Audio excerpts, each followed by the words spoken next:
IB Nation, welcome back to another episode of the Irish Breakdown Podcast. It is Tuesday, February 18th, and the offseason is rolling right along. Hope everybody had a good weekend. It's been a second since we've been live, so we are excited to bring you guys some awesome content today. We've been cranking things out on the board and different articles, other pieces of content, but we're excited to be back in front of everybody to talk about Notre Dame's offseason and how it's been progressing. So, Bryan, in today's show, we're going to be talking about a handful of different things. We're going to start out by talking about overviewing some of the changes this team has gone through in the offseason so far, more from the coaching staff perspective.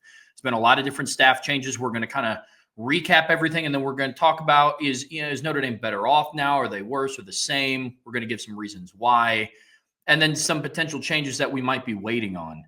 And then after that, we're going to dive into the offensive line. So far, we've been diving through the different position groups. We've talked quarterback. We've talked receiver a lot this offseason. Now we're going to take a deep dive into the offensive line. The first part, we're going to be talking about an honest recap of the 2024 season. We're going to talk about the good. We're going to talk about the not so good, which will transition nicely into what we expect for the 2025 offensive line. The offensive line is going to be key. We're going to talk through what they need to do to be successful for Notre Dame to make another appearance in the college football playoff semifinals to give themselves a shot at another national title. And then at the end of all of that today, Bryan, we're going to do a mailbag. So everybody throughout the show, please be sure that you get your questions in, whether it's something that pops in your head at the time or if it's something that's been marinating a little bit over the long weekend, it's felt like. So make sure you get your questions in throughout the show. We're going to do a mailbag for about an hour after the show ends. And then obviously super chats get bumped to the top. But before we start all that, Bryan, how you doing today, man? I am great. I'm excited, man. Obviously, absence makes the heart grow fonder, and I had a little absence from y'all yesterday. It was good. I had to, sometimes, especially this time of year, we're finishing up taxes and a lot of different things, and so sometimes just the business side of running Irish Breakdown kind of requires a little bit more attention. So I had to get some of that stuff caught up, and I'm working on our new schedule of kind of not our new schedule, but just kind of plotting out what we're going to discuss here these next few months and some different ideas we have and getting everybody on the same page. So had to get all that taken care of. So that's what yesterday was all about. Couldn't do it on Sunday because, well, I'm trying to have more Sabbath days, but also Sunday was, my wife's birthday. So I was a little busy with that on Sunday. But I'm back here, man, rocking and rolling. I'm ready to go. This is going to be an interesting conversation, in my opinion, Trev, because, look, when you have the success Notre Dame had, you're going to lose coaches. The way to maintain excellence as a program is that you continue to make sure when you lose coaches that you don't take a step back with their replacements. There's this notion, I think, that we have, and it's understandable with Notre Dame fans because these moves in the past have been so hit or miss. Like when you lose Bob Diaco, who did I thought a great job at Notre Dame, and you replace him with Brian Van Gorder, which is a train wreck, and then he gets replaced with Mike Elko, which is a great hire. And then you replace him with Clark Lee, which is a great hire. Then Marcus Freeman, which is a great hire. And then Al Golden, which was a great hire. And you got to keep that rolling. And then Chad Bowden did a great job. Can you replace the job he did? Dylan McCullough's an elite running backs coach. Could you replace that? They've done some analysts off the field hires that have been interesting because that's a group of people that don't get as much credit because in the past they didn't have as big of a say in what was going on. A lot of them was just like doing some future analysis or holding bags or, helping out whenever you could. You weren't really important. Well, now analysts are doing so much more and they're being asked to do so much more that how well you do there has a big say on who you're going to be. So as a football team and how well you're coached. So there's just a lot of different things going on right now. Retaining as many of your coaches as you can is important. We'll talk about that a little bit during the show. And then, of course, the offensive line needs to be elite this year, Trev. That's there's no doubt. I mean, if this team is going to get back to the national title game and have a chance to win it this time, the offensive line has to get back to where we perceive it is when it's at its best. It has to be elite. It has to be one of the 3 or 4 best offensive lines in the country.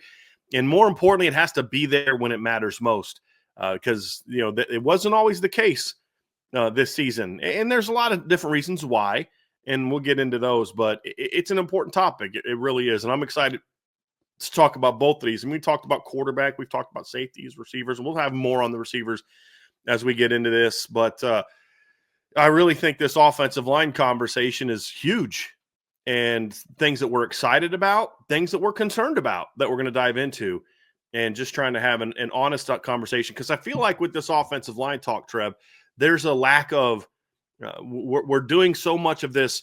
Well, I either have to support everything as is and gloss over any issues, and it's elite and it's great and it's this, or it's I do nothing but criticize, and we're not having an honest discussion.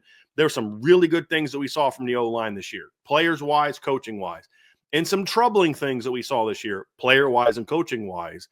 And you're not a bad fan if you're like, yeah, it needs to get better from a coaching standpoint, or hey, maybe that wasn't good enough. And I feel like we're in these really weird, like cultish camps now where you have to support everything that the coaches say or do, or you're a bad fan. And it's like, no, I'm not a cult member, so I don't have to agree with anything anybody says. But you also don't need to be that person who's like unnecessarily critical of everything. Let me always look to find fault in something.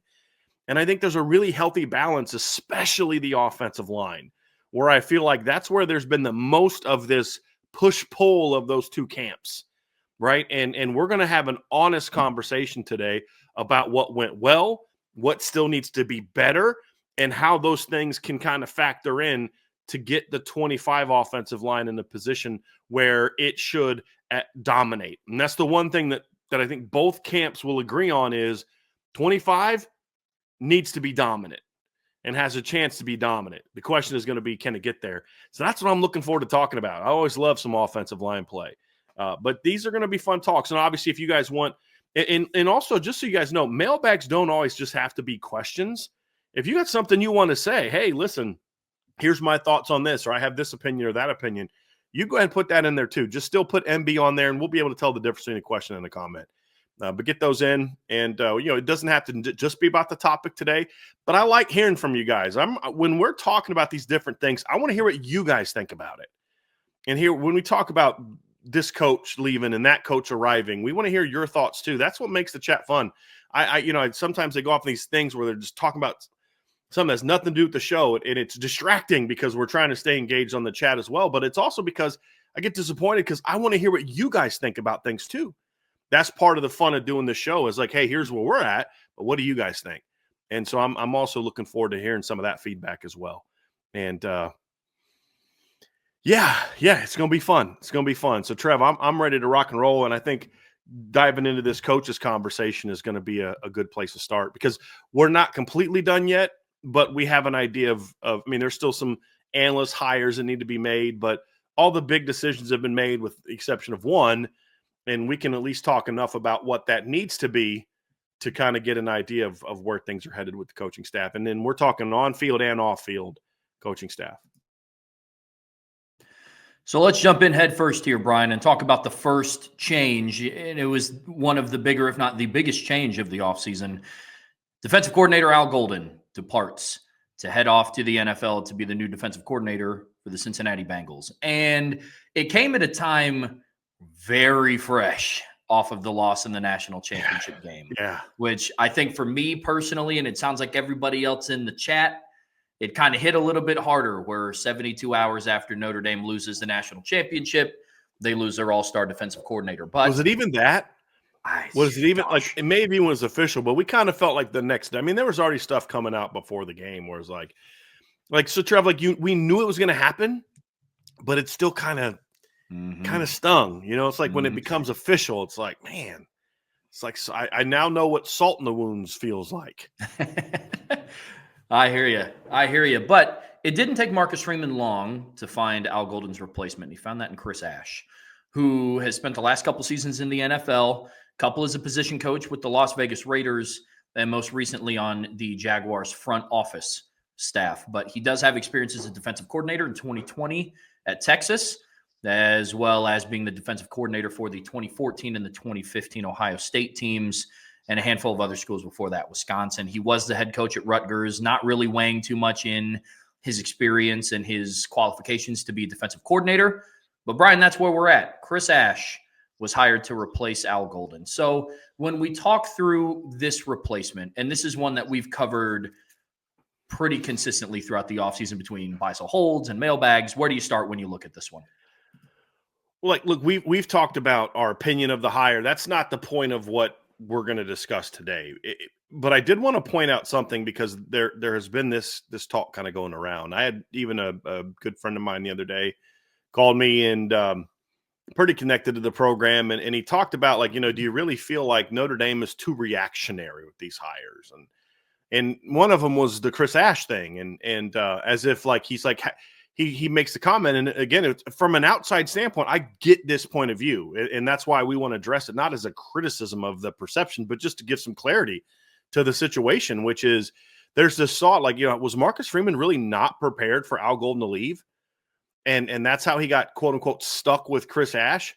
And my comment is, the thing we have to understand is, we all have our opinions of whether or not Chris Ash is a good hire or not. And ultimately, we're going to find out over the next couple years. And I don't even think just 1 year is going to tell us, because we could go out there and watch Notre Dame put an elite defense on the field, and it doesn't necessarily mean that this is a great hire in long term, because you and I are of the belief that you've got to be a complete idiot to screw this defense up in 2025. If you can't put a top 10 defense on the field in 2025 with the talent they got coming back, you're not a very good football coach. So even if there's a success, does that mean that it can be long-term success? We're going to find out over the course of time. And the one thing we can all agree on is that we all hope this ends up being a great hire. And as I look at a lot of the hires that Marcus Freeman made, as more decisions have been made this offseason, it's not that my opinion of this move with Chris Ash changes, because I still hold the same opinion of Chris Ash, because it's based off breaking down what he's done and analyzing what he's done. Nothing is going to change that until I see new evidence. But when you watch Marcus Freeman kind of hit home run after home run after home run after home run following the Chris Ash hire, it kind of says, okay, I feel how I feel about this Chris Ash hire. But man, Marcus Freeman's been on a roll these last 2 off seasons of hiring coaches. Maybe he sees something we don't. And while it's not going to change my spoken words about it, because I can only be honest about what I know and what I see, it does maybe give me a little bit more peace that I might be wrong about this one. And this is one of those instances where I want to be wrong. And that's kind of how I feel about it, Trevor. I don't know how you feel, but like, as the more he's made moves this offseason, the more I'm like, okay, my opinion's not going to change, but I'm more, how do I say, maybe optimistic that I'm going to be wrong about how this move is going to impact the program. I'm in a similar boat for reasons along those lines. For the Marcus Freeman's track record so far this postseason with hires and what he did this past postseason with hires, it kind of puts some of my reservations at bay a little bit. But also, you go and look at the remainder of the defensive coordinator landscape, like the big names. You have guys like DJ Durkin signing an extension at Auburn. You have Ohio State going and hiring Matt Patricia. You want to talk about a defensive coordinator hire that raises a lot of question marks. I thought I had mine with Chris Ash. Matt Patricia coming in as a defensive coordinator also raises a bunch of different questions. Another topic for another day, perhaps. But you go through and you look at the track record of what Marcus Freeman has done, compounded with what has happened in the remaining landscape of college football. Yes, Tom Allen is now at Penn State, Tom Allen is now at Clemson, and Jim Knowles is now at Penn State. I understand that those are some of the bigger names. Tom Allen was going back home. He was going back to where he was comfortable. I understand that. It would have made no sense for a guy like Tom Allen to go to South Bend, Indiana. At that point, he should have just stayed in Happy Valley. And you go through and you look at Jim Knowles heading off to Penn State, wanted to stay within conference. He's going to somewhere that has a good foundation for a defense, and he did his job at Ohio State. I'm sure there's a lot of other reasons behind the curtain that we may or may not see, because I am not an Ohio State football insider. I'm a Notre Dame football insider. So there's probably some question marks that we don't know. But you go through and you look at what the rest of the landscape of college football has shown. That has also, on top of all the reasons that you said, Bryan, those are all the reasons why I feel a little bit more, I'm going to say, open to this hire. Because before it was very, why didn't you make this move? This is what made the most sense. It felt like you made this move extremely quickly, which does beg the question to your friend's point that reached out to you. This move was made so quickly that, was it very reactionary or was it very planned? Not saying that Chris Ash was receiving phone calls. And that's the thing. I know for a fact that there was at least one other coach that Marcus Freeman reached out to. and was sort of his top guy. And we've all heard it. It's Jim Leonard. And then he turned down overtures from Ohio State also. So he didn't just turn down Marcus Freeman. He also turned down Ohio State. And then he quickly moved on to Chris Ash. So we can discuss and debate whether it's the right move or the right hire, or was it smart or not smart or anything in between. But what it wasn't was reactionary from the sense of what it was intended. Obviously, when you get turned down by a coach, your reaction is to go to somebody else. So in the truest technical sense, it was reactionary. But my point is, reactionary is more of like oh, shoot, I wasn't prepared for that. Now I got to scramble to make a move. And that's how the question was intended. But the reality is this was a calculated move by Marcus Freeman. We'll debate whether it was correct or not correct, but it wasn't reactionary. This is, here's my top guy or two. If that doesn't work, this is where I'm going. And this is a guy that Marcus Freeman was a defensive coordinator in the Big Ten. At the same time, he was a defensive coordinator in the Big Ten, Marcus Freeman being at Purdue, and then Chris Ash being at Wisconsin, and then, of course, Ohio State. So there's some familiarity with what he does. And so that's the thing that I think we just need to understand about this hire is it wasn't reactionary. It wasn't a panic hire. Marcus Freeman, and we've seen this with other hires, he has been in no rush to make the GM hire. He's in no rush to make the recruiting coordinator hire. He wasn't in a rush to make the D coordinator hire. He wasn't in a rush to make the running back hire, even though they all happened quickly. It's just he knew who his targets were. He went after them and got them. And then we'll find out down the road if these were the right hires. And that's something I do think we at least need to give him credit for, is we'll find out whether it was the right move or not. But these were calculated decisions by Marcus Freeman. And that's a good thing. It wasn't a, oh, shoot, I got turned down by Jim Leonard. What do I do now? It was like this is where I'm going. And I think that is, that is still something that we're going to do. Because here's the reality. Here's what we know for a fact, Trev. Here's the one thing we can all agree on. This hire is going to have a huge impact on whether or not Notre Dame can continue to ascend under Marcus Freeman. Look, he has to. The coordinator hires have to be home runs. You can't miss on those, especially the defensive one, because that's what you say your program is going to be about. This has to be a big hire. This has to be an important hire. And it can't be, if it's not a good hire, Freeman can help with. No. He needs to be the head football coach, not somebody who's got to rescue the defensive coordinator he hired who struggled. It's got to be the right hire. We're going to find out if it is, but that's what's on the line here with this hire. And I think we can all at least have a sense of confidence that we all believe that Marcus Freeman's a pretty smart defensive guy, as when we understand that this was not a panic move or a reactionary move, a move where he's settling, but this is where he wanted to go once his top target left. I think that there's at least a sense of, okay, I have trust in him, so I'm optimistic that it's going to work out, even though I'm going to be honest about my opinions of Chris Ash. I have a little bit more confidence, and you nailed on something too, Trev. Once Matt Patricia got hired at Ohio State, I'm like, you know what? I feel way better about the Chris Ash hire, because my thing on Chris Ash is he's not a bad coordinator. I question if he's a championship coordinator. Yes, he's got a championship, but if you can't run a solid defense when you have the talent they had on their team in 2015, you need to find a new profession. It's just that, is he that kind of guy in the modern era? That's the other part of it too. Even if we granted that he was elite back at Wisconsin, Ohio State, and I used to be very high on Chris Ash as an assistant coach, I heard some things about him and how he interacts and treats people that has me concerned. But we all have those moments. I talked about him in our last show about how, boy, I wish I would have conducted myself with more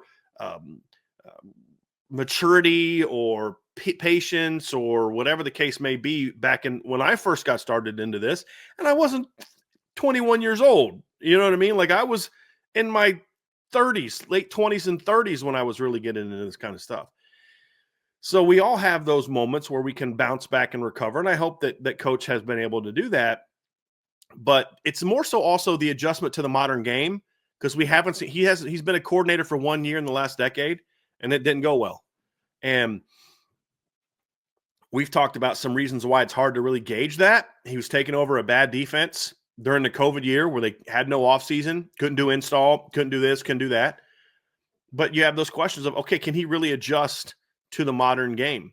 Bob Diaco's big failure as a defensive coordinator post Notre Dame was that he couldn't adjust his scheme to the modern game. He was a 3-4 guy. He could handle, back in 2010 to 2012 when Notre Dame had good defenses every year, he could handle Michigan's offense. He can handle Michigan State's offense. He can handle the things that a lot of teams were doing because they were line up and play. He could play his 3-4 defense. And now you can't just line up in a base 3-4 defense and play that level of big boy football. Purdue tried it this year and they got annihilated because you can't play that kind of football anymore. The game's changed, not as your base 3-down defense. And Bob Diaco just never adjusted to the modern game. Now, he still has chances. He just got hired this offseason as a linebackers coach at North Carolina. So there's always those opportunities of it, but that's been an issue for him. And we're going to find out if Chris Ash has done that. And with Chris Ash, it's not so much we've seen him fail at it. It's just we haven't seen him do it in so long that we just don't know. But I have to think that him and Marcus Freeman had some of those conversations where Marcus Freeman felt good about that. Now we got to see if it's going to get played out because ultimately this is the biggest hire he made this offseason. This is the biggest hire he made this offseason. It's going to have the most immediate impact on his team. If Mike Martin's a grand slam home run hire, it's going to have very little impact on the 2025 football team. Very little. Mike Martin is going to have a huge immediate impact on like recruiting and the transfer portal and things that will affect future teams, obviously, and then keeping this team together. But unless, it comes down to I should say there will be some aspects of Mike Martin that will impact, the portal of guys not going into the portal. But for the most part, his big impact will be on next season. This one is going to have a big impact on this upcoming season. And that's why it's important. And so is the other one, Trev, which just got officially announced by Notre Dame as we started our show. We knew this was going to happen. Penn State's already replaced him. So it was going to happen. But obviously Notre Dame officially announced that Jawan Sider is the new running backs coach, which is the other big hire that Marcus Freeman made from a coaching staff standpoint this offseason.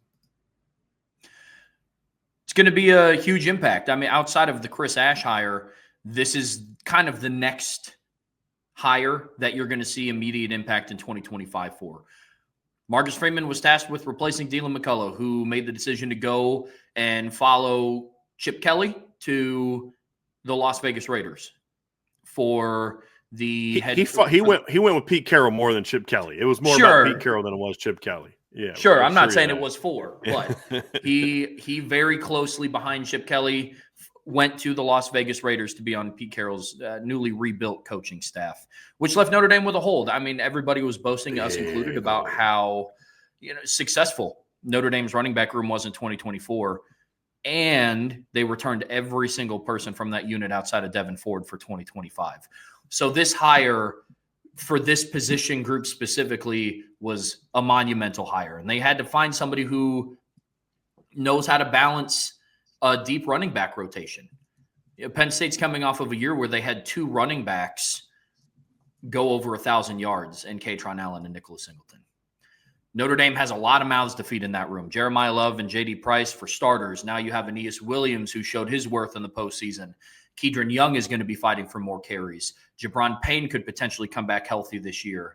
Nolan James is coming in as a true freshman. And Notre Dame has kind of started to string together a streak of playing good true freshman running backs. I would not be surprised if Nolan James adds his name to that group of people. So it's going to be interesting to see how Jawan Siders manages that. But Marcus Freeman needed to find somebody, one, that was proven at that position, and he was at Penn State, knows how to rotate a group of running backs with a lot of talent who all need to see the field, and they had to find somebody that's an elite recruiter. Some impact might be felt initially with some of the names on the board, but that impact is going to be seen more throughout his tenure at Notre Dame than just outside of right now to August 31st. But there will still be an impact nonetheless.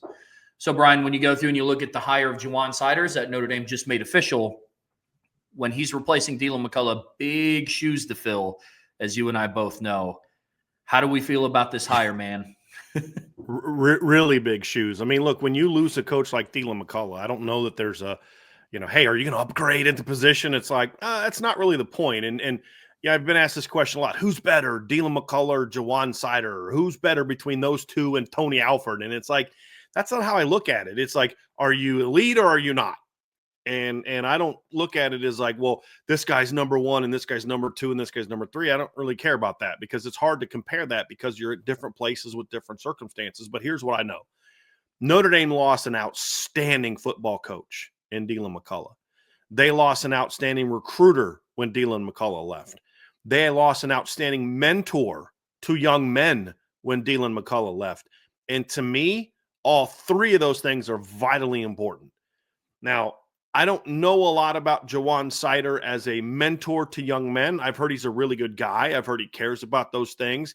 I just can't speak to that one way or the other because I just don't know him well enough, and I'm not inside that program. I have talked to people around the program that have said really good guy and have said all the right things, but now we just need to see it. So I'm not commenting on that other than he's got to be good there because Dylan McCullough was great there. That's as much about developing. When I've said so many times, when the players believe in you off the field, they will give you everything they've got on the field. But you look at the track record and you say, okay, with what I'm hearing and then what we see on the field, you kind of feel like there's a really good chance that part's going to be there. But here's what we do know. He's an outstanding running backs coach for what happens on the field, and he's an outstanding recruiter for what he's brought into that program. And when you talk about like ranking the top running back coaches, I don't rank them, but I know there's a group of guys that are considered the best of the best, guys that I consider the best of the best. And Jawan Sider's in that conversation. When Dylan McCullough left, I had a couple people ask me, like, do you if you're Marcus Freeman, do you talk to Jawan Sider? And I was like, well, yeah, you talk to him, and then when he tells you no, you move on to the next guy. Why is he going to leave Penn State to come to Notre Dame? He's got a great situation there. Well, I'm glad Marcus Freeman made the call because this was a big time home run hire. When you lose a coach like Dylan McCullough, and you feel like your replacement is on that level of big time, and I don't care whether you're 1, 2, or 3. It's big time and big time. That's what matters. You lost a big time coach who did great things for your program, and you're replacing him with a big time coach who did great things for the program he just left. And to me, that's an absolute grand slam home run hire. Did they upgrade, downgrade? I don't know all that, but what I know is they lost an elite coach and they replaced him with an elite coach. And that is savvy work done there by Marcus Freeman. And he did it quick. Now, the reason he did it quick is because, again, he has a list of guys he was going to turn to. Dylan McCullough is always the guy that you have to be concerned about leaving in the offseason because he's coveted because he's an elite coach every offseason. And Dylan McCullough has turned down NFL offers every year that he's been, including – when he got hired by Notre Dame, there was immediately NFL teams that started coming after him again.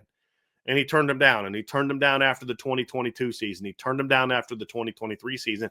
And he turned down jobs in this past offseason.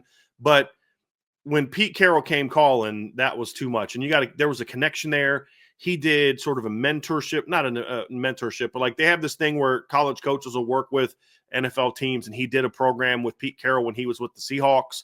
His dad coached with Pete Carroll for a while. We did confirm that it was with the Seahawks, or he was with the Seahawks. We did confirm that it was with Pete Carroll, other way around. And so there was a clear connection there. And Pete Carroll's a Hall of Fame coach. I mean, you say whatever you want, but the guy won multiple national titles in college and won a Super Bowl in the NFL and was in 3 total Super Bowls or 2. Is it 2?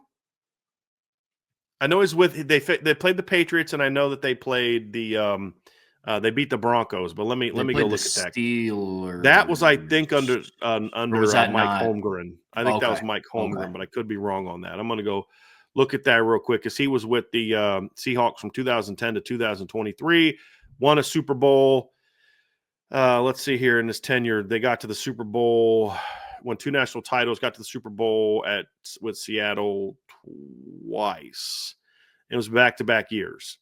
So they made it in 2012. They went to the divisional game, won the Super Bowl in 13, went back to the Super Bowl in 14. We're in the playoffs 5 of the next 6 years, and finished with 137 and 89 record with the Seahawks. Went 10-9 in the postseason. He's a Hall of Fame coach, And when you look at the entirety of kind of what he's done on college and the NFL. So, and now that's one of those ones where it's like, and it's the Raiders. I mean, look, as a Broncos fan, I hate the Raiders. And so it's like, I hope Coach McCullough's running backs go for 200 yards a game during their 0-17 season. That's kind of how I feel about it. You know what I mean? Like, that's how I feel about the Raiders. But it's the Raiders, man. It's one of those iconic franchises, and it just was an opportunity too good to pass up. And so Marcus Freeman wisely always had sort of a, here's my list of guys I'm turning to if Dylan McCullough leaves. And I put on the message board, I put an intel piece on how it all went down. Dylan McCullough did it the right way. Pete Carroll did it the right way. And then Marcus Freeman did it the right way. In that there was a question, hey, are you interested? Yes, immediately get off the phone, call Marcus Freeman. Hey, coach, I'm interested in him. Do I have your blessing to talk to him? Coach Freeman gave it. And then they did a formal interview, and the rest is kind of history. So I gained a lot of respect for all three of those men and how this process went down. But Marcus Freeman's tasked with, okay, I lost a great coach. Now I got to turn to it, and immediately turned to Jawan Sider. And I'm surprised that the interest was there. I just assumed, like, you've got this great situation coming back at Penn State. Why would you want to leave? But there's a lot of different reasons why we don't need to get into, but there's few jobs that can get you to leave a situation like that. And Notre Dame is one of those jobs just in general.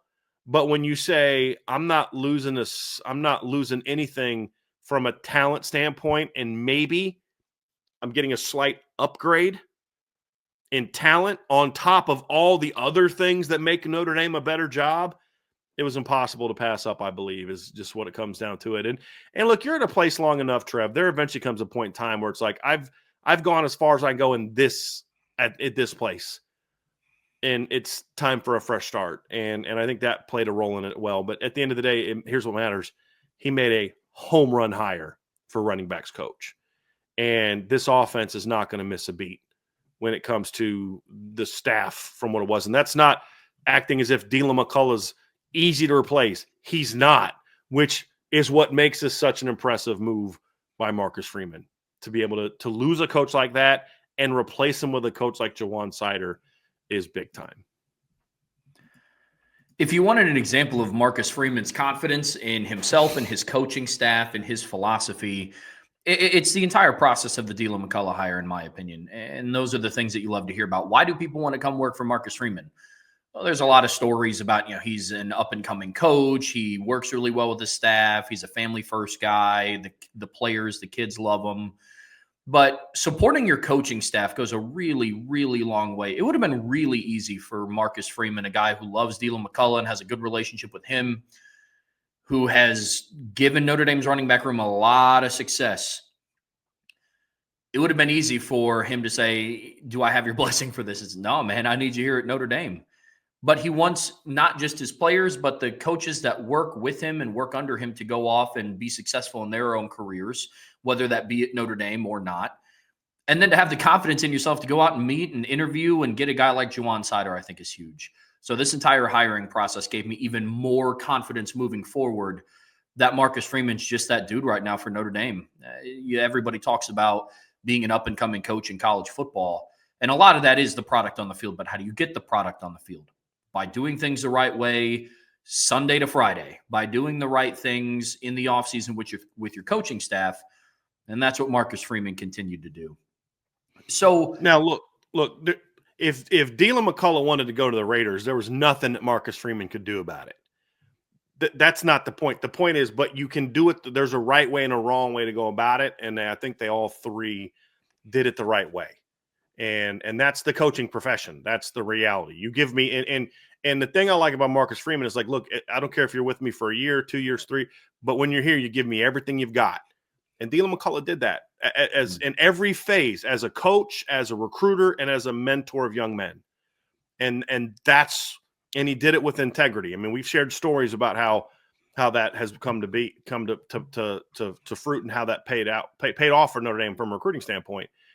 And then be able to go out there and hire a guy with a similar reputation. Because, like, what's the big concern when you lose a guy like Dylan McCullough? All right, well, he had to work his tail off to keep everybody on the roster, to make sure guys weren't leaving, because I can assure you that Notre Dame's entire backfield was getting offers to leave. Not just Jeremiah Love or Jadarian Price. All of them were getting offers to leave. And he kept them all here. So then the concern is, well, you got a new runner. You're going to get a new coach. If you don't make a good big splash, it's going to be like, well, screw this. I'm not. But when you make a move like Jawan Sider, obviously he'll have to connect with the new players and all that type of stuff. But from a reputation standpoint, I think it gives a little peace of mind to the coaches or to the players and their families that, oh man, Marcus Freeman is making big moves, and there was no downtime. I mean, Dealin made his decision on Monday or Tuesday, and by Sunday we had word that this was the move. And it was like, man, so there was no time to allow other people get in there really and warp their minds about the uncertainty of what's coming next. It was like, before you could even do that, boom, we're not only got a new coach, it's a home run. So I just think that adds to the success of this offseason. And we'll move to the analysts next, but obviously we put an intel piece on the board yesterday that, Mike Mickens put an Instagram post out a couple days ago. Trev, you and I were talking about it a little bit yesterday, and we're like, I hope it means what it looks like it means.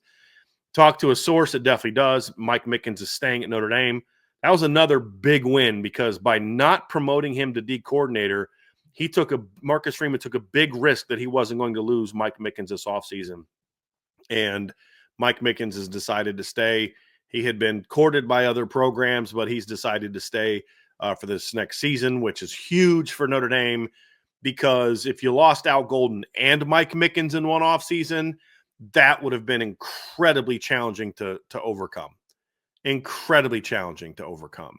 But now the only question is, for this to be a success, does Chris Ash show the same reverence and respect to Mike Mickens that Al Golden did? That's going to be a big question mark to how well this works. Does Chris Ash say, I got great resources here, let me use them? Or does he come in saying, it's my way and I'm the dude and I'm all this and I'm all those other type of things? So I'm not saying he's going to do that at all. I'm simply saying that is going to be what determines if this ends up being great, that these two guys are going to be able to work well together. It's going to be that. It's going to be how well those two guys can work well together and say, hey, let's bring some great things to this program for however long we're together. That's going to be a big part of, does all this work for me? Sure. I mean, real quick, going back to our conversation around Chris Ash, another reason why I am more open to this hire is because every single position coach comes back on the defensive side as well. As of today, Al Washington's still there. Max Bull is still there. Mike Mickens is still there. Marty Biaggi did some stuff with the safeties this past season under the coaching of Mike Mickens, but all of them returned to the defensive staff as of today. And that's another reason why I do feel pretty good or better about the Chris Ash situation. Now, moving on. The whole freaking offseason. I mean, honestly, keeping Mike Mickens is huge. I mean, absolutely huge, because like Dylan McCullough did a great job, but we've seen running back coaches have success at Notre Dame. He replaced a pretty good coach himself. And then there was the Audrey Denson tenure, which wasn't great, but he replaced Tony Alford, who did a great job. I mean, it's not, I thought Bernie Parmalee did some nice things back under Charlie Weiss. It's like Notre Dame has had some success there in the past. Secondary has been a different animal. It hasn't been a strength very much for Notre Dame. And the way that Mike Mickens has completely turned that thing around, you're almost like, normally when you think of like irreplaceable coaches, say to a degree, there's no such thing, but you can get close to it. You think of like coordinators and offensive line coaches and stuff like that. That's Mike Mickens for Notre Dame. Again, no one's completely irreplaceable, but it's a much tougher task to replace him, and you don't have to worry about that for another year. So that's big news for Notre Dame, being able to keep Mike Mickens, because to your point, you're adding Chris Ash to a staff that also has an elite the secondary coach, and has a quality defensive line coach and an up and coming guy as the linebackers coach. And then of course Marcus Freeman's made a couple other moves this offseason, Trev, which we'll just kind of quickly mention. Notre Dame's lost some analysts. There's still some analyst roles and some GA roles to fill. They've lost several coaches, which is you're going to have a lot of turnover in that department. They lost their receivers guy to the NFL. They lost one of their DB guys. They lost a D-line guy or a defensive assistant, Mike Moon. And they've made 2 moves this week. I don't think either of them are necessarily official yet, but they're both going to happen. And first one was reported earlier in the week, and that is Javon Codlin, who was an assistant secondary coach with West Virginia the last couple of years, who's had a pretty good secondary. Reached out to a buddy of mine who is close to that program. Here's what he had to say to me. I asked him about Javon Codlin. He said, great recruiter. He says he's very young, still a lot to learn, but I think the kid has a very bright future. And so he's going to be brought in, and he's going to get a chance to learn under Mike Mickens and Chris Ash. Heard a lot of good things about him. Again, I love the part how he's known as a really good recruiter and, up-and-coming coach. That was a good one. And then the other one is they hired Dom Spalding, who's going to be an analyst working with the wide receivers. That was announced today, or reported today by John Bryce at Football Scoop. John Bryce had that, right? Isn't that? I think that's who I retweet. Yes, John Bryce had that one. And it was with Northwestern last year, spent several years with Youngstown State. These are both guys that have coaching experience. They're not just new guys. They're not guys fresh out of college. They're young, but they're young guys that have coached for several years. And I think that's an important part of this too, Trev, is, they're adding quality young coaches. And that's where I think a lot of the Marcus Freeman effect is coming into play, Trev, is like there's a reputation. This is a guy that you want to coach with and coach for. And, and I've heard of some issues at times, and maybe we'll dive into a little bit more down the road. But there were some disagreements at times this year between the recruiting staff and the coaches, and Marcus Freeman would always take the side of the coaches. That stuff matters, and that stuff spreads. When they go to these coaches' clinics and these conventions and this stuff, that stuff spreads. You know who you want to work for and who you don't want to work for. And that's why you're seeing a lot of these moves happen for Notre Dame. And so just overall, I think I'll say this just from an on-field standpoint, Trevor, you knew that you were going to lose coaches. My final takeaway, they didn't lose as much as I thought they were going to lose. Mike Brown turned down an NFL receiver's job. I know that Al Washington has turned down some opportunities so far. I know that Marty Biagi's turned down some opportunities and overtures this offseason. Obviously, Joe Rudolph interviewed with the Bears. They haven't lost so far as many coaches as we expect. Now, things could change, but it's not going to change where, like, all of a sudden 4 guys are gone between now and spring ball. But for the most part, they didn't change as much. They didn't lose as much as I thought they were going to lose. And I think that some of the replacements they've had have been really big. And if Chris Ash is what we think Marcus Freeman thinks he is, this is going to be a really good situation for Notre Dame. Very good situation.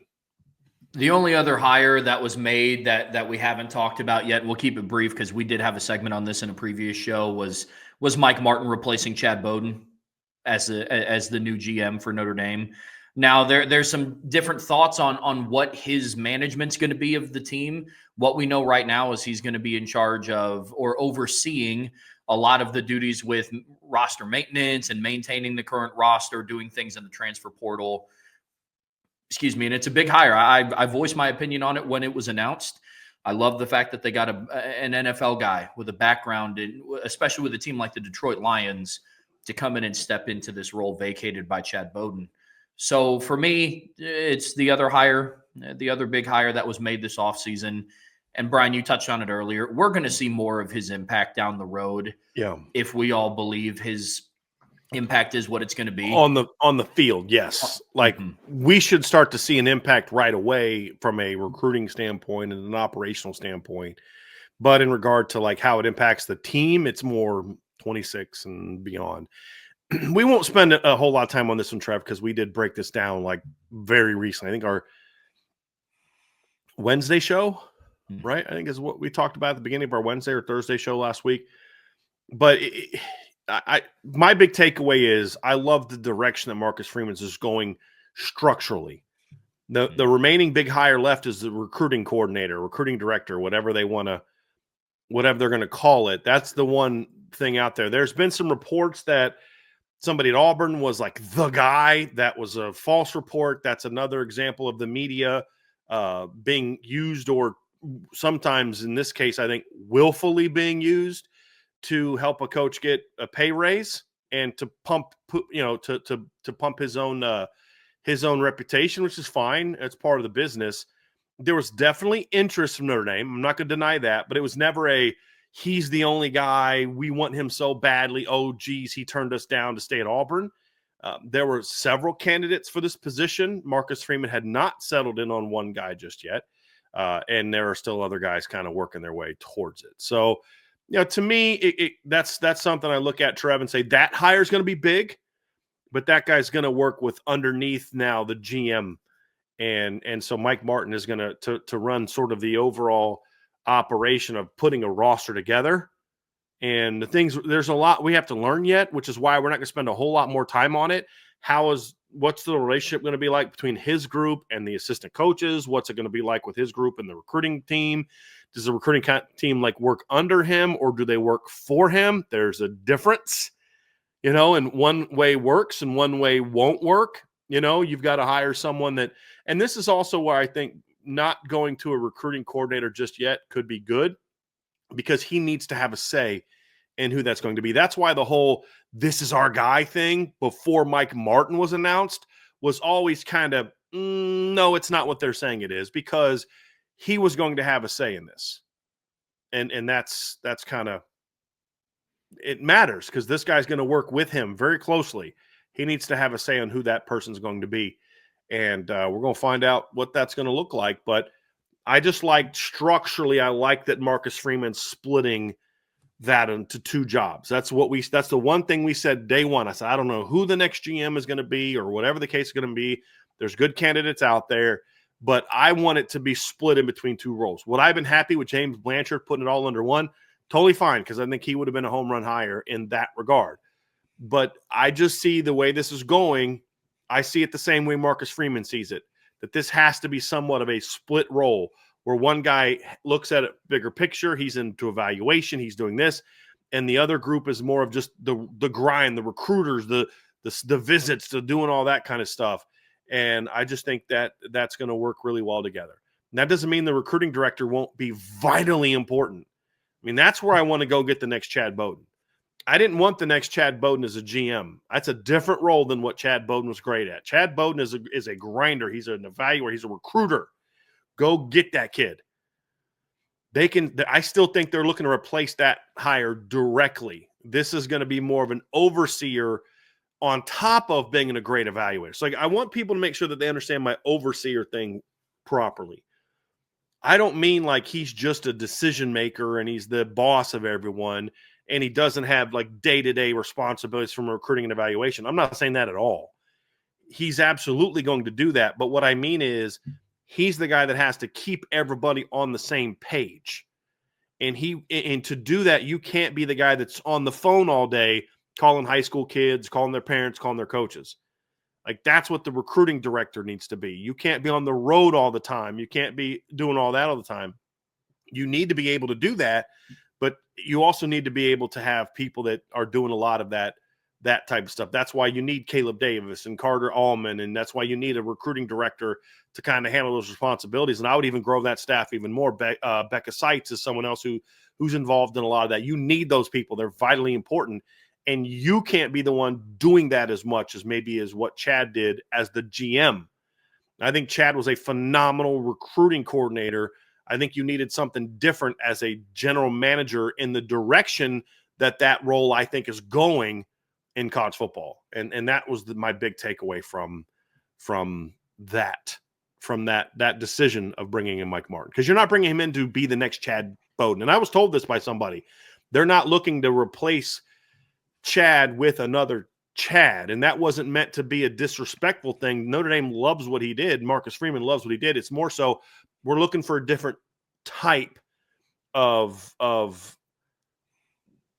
not person, because that's going to make it seem like it's not about Chad directly, but it's more so what Chad was great at they're not necessarily looking for that same exact role as far as the day-to-day, the grinding, the recruiting. That's going to now be more of the recruiting coordinator. The GM is going to be a little bit different. So it's not that, oh, Chad didn't do a good job or what. It's just, it's going to be different than what the GM role was previously. And I think that's where they wisely are going with this move. And that's the big takeaway, more so than is Mike Martin good at it. We don't really know that yet.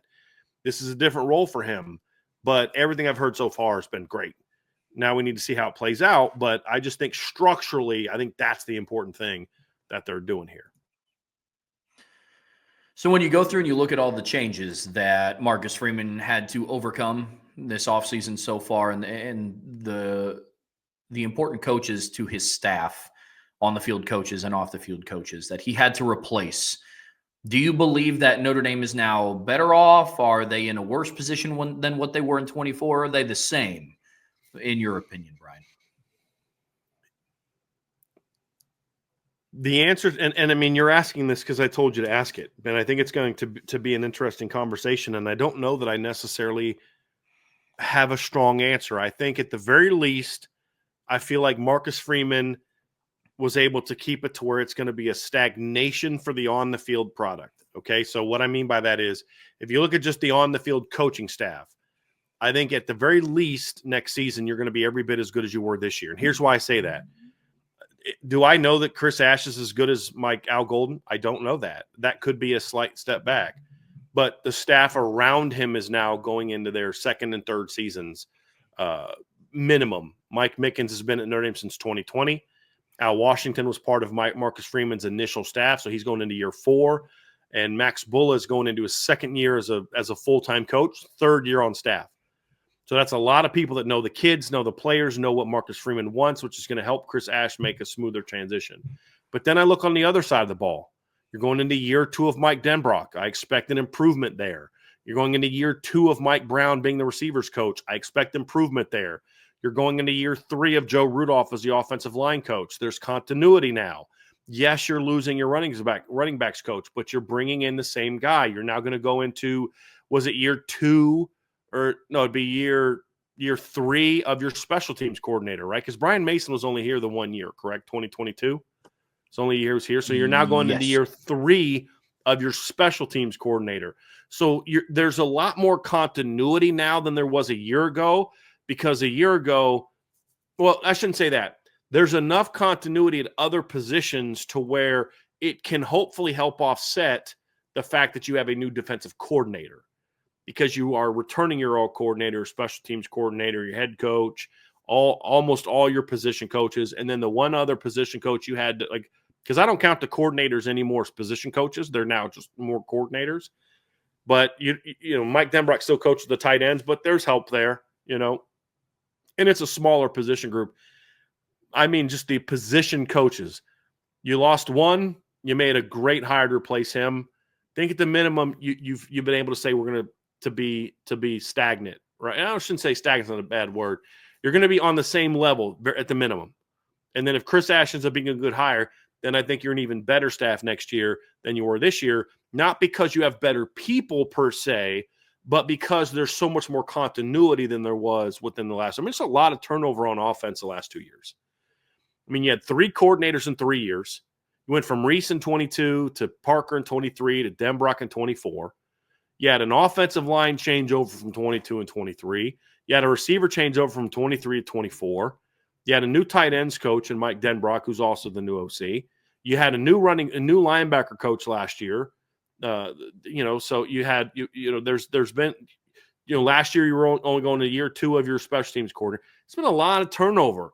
The moves this offseason were big in the type of coaches you lost, but they weren't voluminous, I think is the word that I'm looking for here, right? Or, there wasn't a lot of them.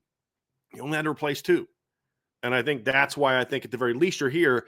Whether or not it's better or you've upgraded because of all the extra things is going to be determined by how well Chris Ash can replace Al Golden. If Chris Ash can keep this thing rolling, then I think Notre Dame's going to be an even better coach team next year than they were this year, because of all the continuity now that we see on offense. That can help overcome that loss. And if Chris Ash does a good job, because he also is surrounded by people that have been here for a while. I think it helps this thing keep rolling. So that's my final assessment. It's a bit of an incomplete because we don't know how Chris Ash is going to be, but I think at the bare minimum, the moves he's made is going to allow them to at least be on the same plane. And as we saw last year, this was a really well coached football team. And so maybe the defense takes a small step back, but then the offense will take at least a small step forward, and that balances. And if you don't have injury issues, your special teams should be better. And that's the only thing that made the special teams a problem last year was injuries to your kicker. Not a lot you can do about that. Well, what did they do? Except, here's a thought. If you lose your starter, have a pretty darn good kid there ready to replace him, which they did by bringing in Noah Burnett as the anticipated starter, but then bringing in also the freshman Eric Schmidt to say if for some reason Noah Burnett's not doing a good job or gets hurt, we're putting in basically a 5-star version of a kicker and Eric Schmidt. So that they did address that, Trev. It was addressed, and so I think the special teams I also expect to be a little bit better this year as well. So I feel a lot better about where the coaching staff is now than I did going into this offseason because I knew we were going to lose Al Golden. I knew Notre Dame was going to lose Al Golden. I had a feeling that they were going to lose at least one. Either Mickens or McCullough were going to be coveted. I thought maybe one would leave. I was worried you'd lose both of them. And they only lost one of them, and then the replacement was a great hire. And then that's it so far. So I think it's been a much better offseason from a coaching standpoint than I anticipate. So that's a good thing. For me, when I look at this, I think at the minimum, they'll be the same for a multitude of different reasons. One, for all the reasons that you listed. And then two, for me, I look at the personnel that's coming back from a player standpoint. And what gives me a lot of hope in Notre Dame's defense moving forward is you return a lot of experience on defense. There's holes that you have to fill. Xavier Watts, Riley Mills, Howard Cross, Jordan Clark at the nickel. I understand that, but a lot of those positions outside of interior defensive tackle have been really addressed, and even interior defensive line has been addressed to a degree. That's just one of the bigger question marks we have on defense. But I look through and when Marcus Freeman had to go through and hire some of these coaches, a lot of it was, hey, for 2025, we're kind of asking you to steer the ship here. We're not asking you to rebuild the boat. And that's what gives me a lot of faith here. I love the Jawan Siders hire. I do. But he is also similar to Chris Ash coming into a very, very winning situation. Doesn't have to go out and find a new starting running back. You have Love and Price and Aeneas and Kedron and and then on defense, you don't have to go through and rebuild an entire defense, which is something in Chris Ash's career he hasn't done a good job of when he's had to rebuild a defense. But when you give him the tools, it's been halfway decent. So pretty good. Yeah. So that gives me a little bit of faith. And some of the off-field ones, we're going to have to wait and see. But for 2025, I'm going to say I think it's going to be at least the same. Now, 26 and moving forward, that's where my question mark comes in because you are going to be losing a good amount off of this 25 football team. So that's when I don't really know. But for this upcoming season, I feel pretty good about where they're going to be at. Now, last thing, I know you already talked about it. The changes that we're waiting on. I know you mentioned recruiting coordinator, a couple analysts. Anything else outside of those? No, I mean, unless there's some move now there could be some new positions created to work under the GM. That's maybe something that could be a factor. I mean, there's some things like that, but a couple analyst positions and then a recruiting coordinator is really all that's left. And those are big ones, and we'll address those as we get there. But I don't think that those. Look, Mark. The one thing I have zero concern with is Marcus Freeman going to hire someone that can do a good job recruiting? Because that's something he has a giant passion for and understands is super important. You just look at the moves he made when he was at Cincinnati as a D coordinator, bringing in Chad, having Chad focus on defensive recruiting, and then bringing Chad here. He gets that. I have no doubt that he understands how important that is and is going to make a big hire. So I'm honestly not concerned about that. It's just we don't know who in this case. Well, that's going to do it for part one of the show today, guys. But don't go anywhere. We have a big segment coming up, literally and figuratively. We're going to be talking about Notre Dame's offensive line, which will be a huge foundation piece for this team in 25. But before we get there, folks, Please be sure to hit that like button, hit that subscribe button, hit that notification bell, share this podcast with your friends and family. Whichever platform you watch us on, we'd really appreciate a 5-star review, whether that's on Spotify Podcasts or Apple Podcasts. And the best way to support what we do here is subscribe to the premium message boards at boards.irishbreakdown.com.